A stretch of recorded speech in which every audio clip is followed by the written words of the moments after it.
Hello guys, welcome back to my channel.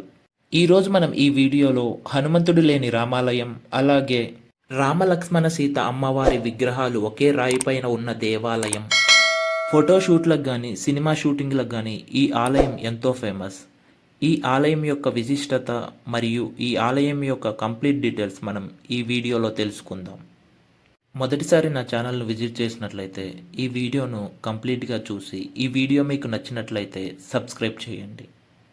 Hyderabad నుంచి 30 కిలోమీటర్ల దూరంలో, అలాగే శంషాబాద్ బస్టాప్ నుంచి 5 కిలోమీటర్ల దూరంలో ఉన్నటువంటి ఈ ఆలయం చాలా చారిత్రకమైనది.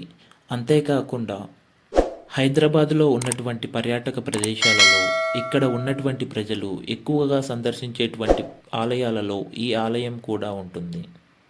ఇంతటి విశిష్టత విశేషాలు కలిగినటువంటి ఈ ఆలయమే అమ్మపల్లిలోని శ్రీ సీతారామచంద్రస్వామి దేవాలయం.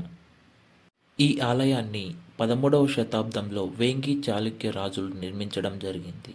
కానీ ఇక్కడ ఉన్నటువంటి విగ్రహం 1000 సంవత్సరాల నాటిదని మనకు ఇక్కడ ఉన్నటువంటి చరిత్ర చెప్పడం జరిగింది. ఈ ఆలయానికి ఎదురుగానే ఒక పెద్ద కోనేరు కూడా ఉంటుంది. ఆ కోనేరు చుట్టూ పెద్ద పెద్ద కొబ్బరి చెట్లు, అలాగే పెద్ద పెద్ద చెట్లు ఉండటం వలన అక్కడ చాలా ఆహ్లాదకరంగా ఉంటుంది. ఈ దేవాలయం 250 ఎకరాల విస్తీర్ణంలో ఉంటుంది. ఈ ఆలయానికి ఉన్నటువంటి గాలిగోపురం ఎంతో ప్రసిద్ధి చెందింది. ఈ గాలిగోపురం 7 అంతస్తుల రూపంలో, అలాగే 90 అడుగుల ఎత్తులో నిర్మించడం జరిగింది. ఈ గోపురంపై విష్ణువు, రాముడు, అలాగే దశావతార చిత్రాల నిర్మాణాలు ఎన్నో ఉన్నాయి. ఈ ఆలయం రాముడు, లక్ష్మణుడు, అలాగే సీత అమ్మవారికి అంకితం చేయబడిందిగా చెప్పుకుంటారు. ఈ ఆలయం యొక్క ధ్వజస్తంభానికి గరుడ విగ్రహం, ఆ విగ్రహానికి పక్కనే మనకు ఆంజనేయ స్వామి విగ్రహం ఉంటుంది. రామాయణంలో చెప్పిన విధంగా 14 సంవత్సరాలు వనవాసంలో భాగంగా శ్రీరామ, సీత, లక్ష్మణులు అడవిలో నివసించడం జరుగుతుంది.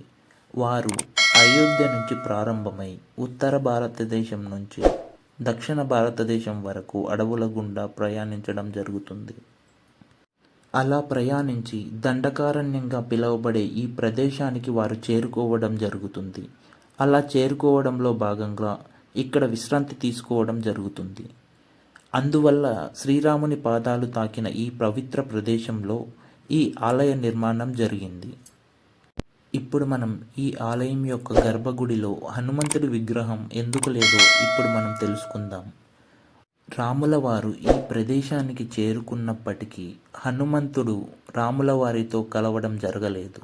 అందువల్ల ఈ ఆలయ గర్భగుడిలో హనుమంతుడి విగ్రహం ఉండదు. అందువల్ల ఈ ఆలయానికి కోదండ రామాలయం అని పిలవడం జరుగుతుంది. ఈ ఆలయ ప్రధాన ద్వారం వద్ద కూర్మావతారం అంటే తాబేలు అవతారం ఉంటుంది. ఈ అవతారం ప్రత్యేక రూపంలో ఉండటం ఈ ఆలయం యొక్క విశేషం. ఈ రూపాన్ని దర్శించుకోవటం వల్ల ఇక్కడికి వచ్చే భక్తులు వారి యొక్క కోరికలు నెరవేరుతాయని ఇక్కడి ప్రజల యొక్క నమ్మకం. మనం ఏ రామాలయంలో చూసినా రామ, సీత, లక్ష్మణ విగ్రహాలు విడివిడిగా ఉండటం మనం గమనిస్తాం. కానీ అమ్మపల్లి సీతారామచంద్రస్వామి ఆలయంలో ఈ 3 విగ్రహాలు ఒకే రాయి పైన చెక్కటం జరుగుతుంది. ఇలా ఉండటం ఈ ఆలయం యొక్క విశిష్టత.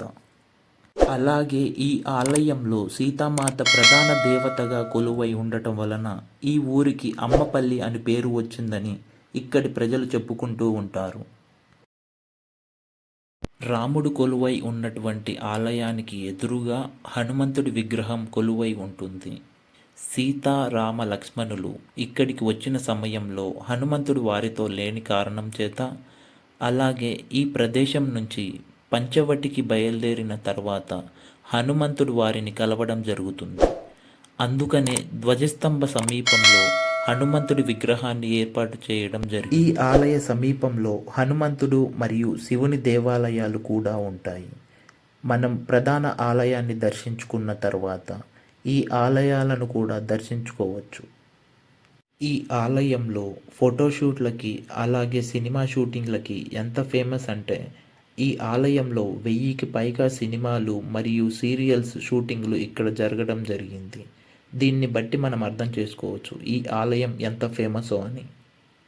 ఈ ఆలయాన్ని దర్శించుకున్న తరువాత ఈ ఆలయ సమీపంలో 4 కిలోమీటర్ల దూరంలో కోల్కతాలోని కాళీమందిర్ రూపంలో ఉండేటువంటి స్వర్ణశిల్పి శ్రీ కాళీమందిర్ దేవాలయం కూడా ఉంటుంది. ఆ ఆలయాన్ని కూడా మీరు దర్శించుకోవచ్చు. ఆ వీడియో కూడా మన ఛానల్లో ఉంటుంది. ఎవరైనా చూడాలనుకున్న వారు మన ఛానల్లో వెళ్ళి చూడవచ్చు. మీరు గనక మీ ఫ్రెండ్స్తో కానీ ఫ్యామిలీతో కానీ ఎంజాయ్ చేయడానికి ఇది చాలా అనువైన ప్రదేశం.